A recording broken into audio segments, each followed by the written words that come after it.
let's discuss a commonly held myth about Common Core, one that the proponents of Common Core will come up with the first minute you mention the standards. Common Core is not state-led.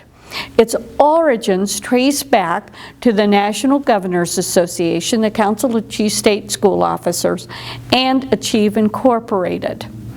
The NGA and the CCSSO are trade-based organizations in Washington, D.C. They are not in the states.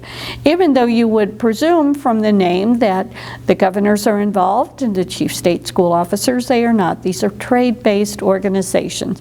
Achieve Incorporated is a foundation, a front for these two trade organizations to kind of deflect the Washington-based away from them.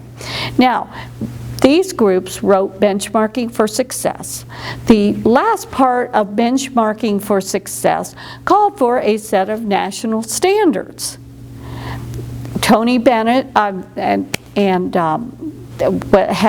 been a major player in this, Dr. Tony Bennett, and Arne Duncan, Secretary of Education, at the press conference when it was released, was through his absolute support, full-hearted support behind a set of national standards.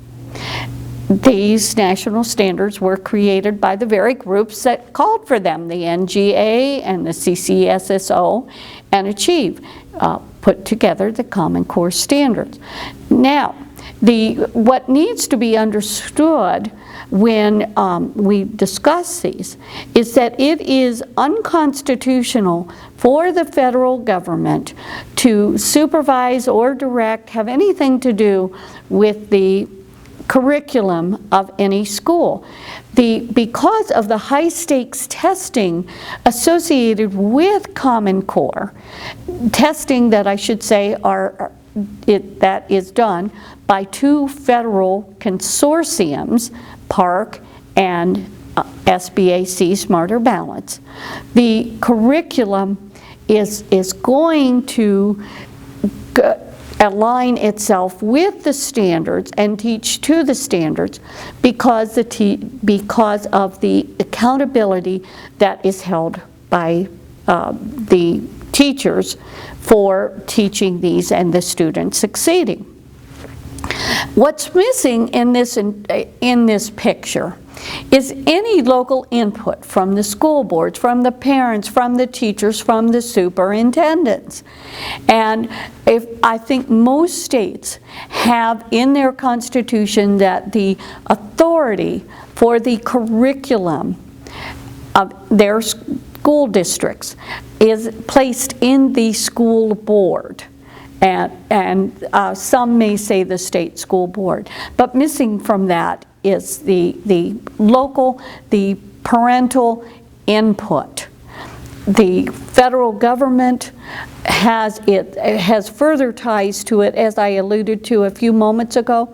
The testing is controlled by them. There's going to be a pipeline from the state to the consortium to the federal government. We need to realize, and you may have to do a little digging, but the fingerprints of the federal government, its support, and the support of such people as Bill Gates, who to date has funded his intentions to have national standards to the tune of over $150 million.